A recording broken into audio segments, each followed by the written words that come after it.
FL-160 Property Declaration. The Property Declaration FL-160 can be used instead of the Schedule of Assets and Debts FL-142 to meet your disclosure requirements. This form can also be completed as part of your petition and response packets, although it is not required. Finally, it can be used as part of your request for a default divorce. There are detailed instructions on how to complete this form on page 4 of the form. I'll also provide some additional instructions here. First, fill in the caption instructions, which can be found in our caption tutorial. Next, select whether you are a petitioner or respondent and whether this will be your community or separate property statement. You must complete one for each and cannot combine it in one form. If you would like to combine them to meet the disclosure requirement, you can use the Schedule of Assets and Debts FL-142 instead. If you do not have separate property, you do not need to complete a separate property declaration. You and your spouse can also work on these together, and your community property statement should come close to matching, except for the column for how assets or debts should be divided. Now, move down to the categories. You'll need to fill in each category. If you do not have an asset, write in none and put in a 0 for the fair market value and debt. If you have a proposal, you can put that in the far right column. If you're going by default, you must include a proposal. There's also a formula to this form. It is asking you to take the value of an asset in column C, subtract the debt in column D to give you the net value in column E. If the asset is community, this is the value that is being divided between you. Finally, you'll need to provide the supporting documents for all the assets and debts. See page 4 for more details. Let's go to number 1. Number 1, real estate. Give the full address of any real estate that you own. Then fill in the prompts. For the fair market value, you can use a website appraisal site or have comparables run. For the debt, include the current mortgage or any other loan against the property. Subtract the fair market value from the debt to get the net value in column E. If you have a proposal for division, put that in column F.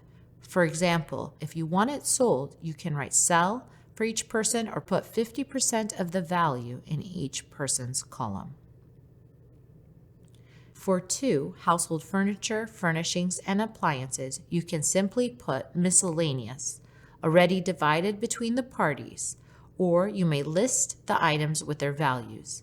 You may need to add an extra sheet of paper. If you're unsure of the values, you can put TBD. In 3, jewelry antiques, list any items of value. This might include wedding rings, expensive watches, artwork, antiques, coins, or other types of collections. If you're unsure as to the value, list TBD. In 4, list all vehicles you own with the year, make, and model of each. List when it was acquired. List the current fair market value.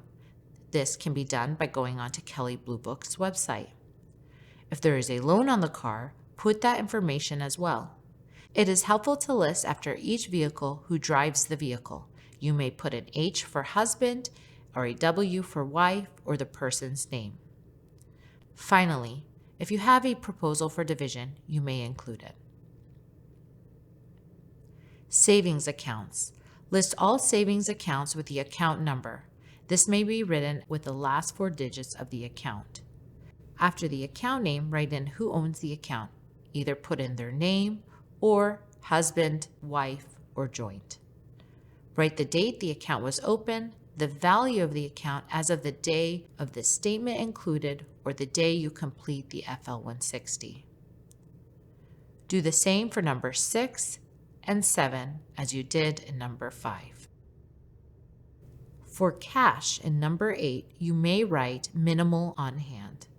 If you have significant cash, fill this in completely. If you even have no cash, write none. In number 9, list any tax refund that you have not deposited. In 10, list the name of any life insurance policy with cash surrender value. You may also list any term life insurance you have through your employer, although there is no cash surrender value, but it's in the realm of full disclosure for all the assets in which you have.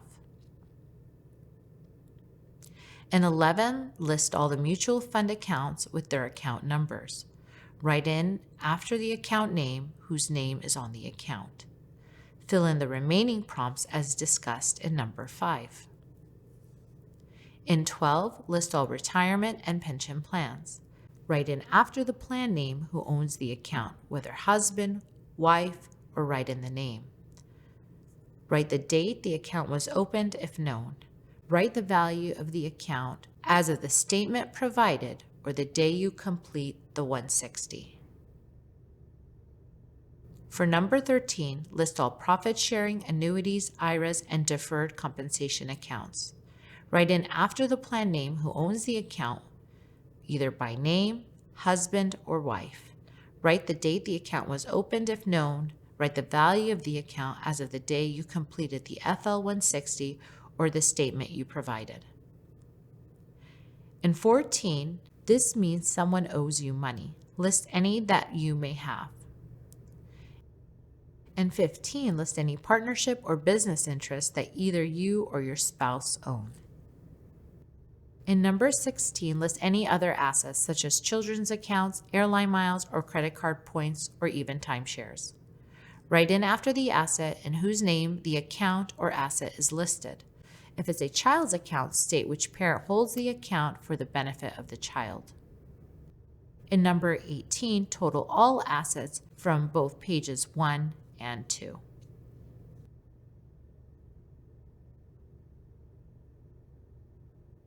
(19) through 24 is regarding any debts you may have. In 19, list any student loans that either of you have and list who owns the loan and the amount of the loan and when it was incurred. In 20, list any taxes that are owed, whether federal, state, or property taxes. List the amount owing and the date incurred. In 21, list any spousal or child support arrearages that either of you have incurred from a previous relationship. List the total amount owed. In 22, list any loans that either of you have, listing the institution to whom it is owed. List the amount owing and when it was incurred.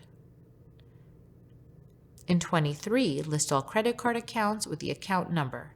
This may be written with the last 4 digits of the account, and complete the requested information.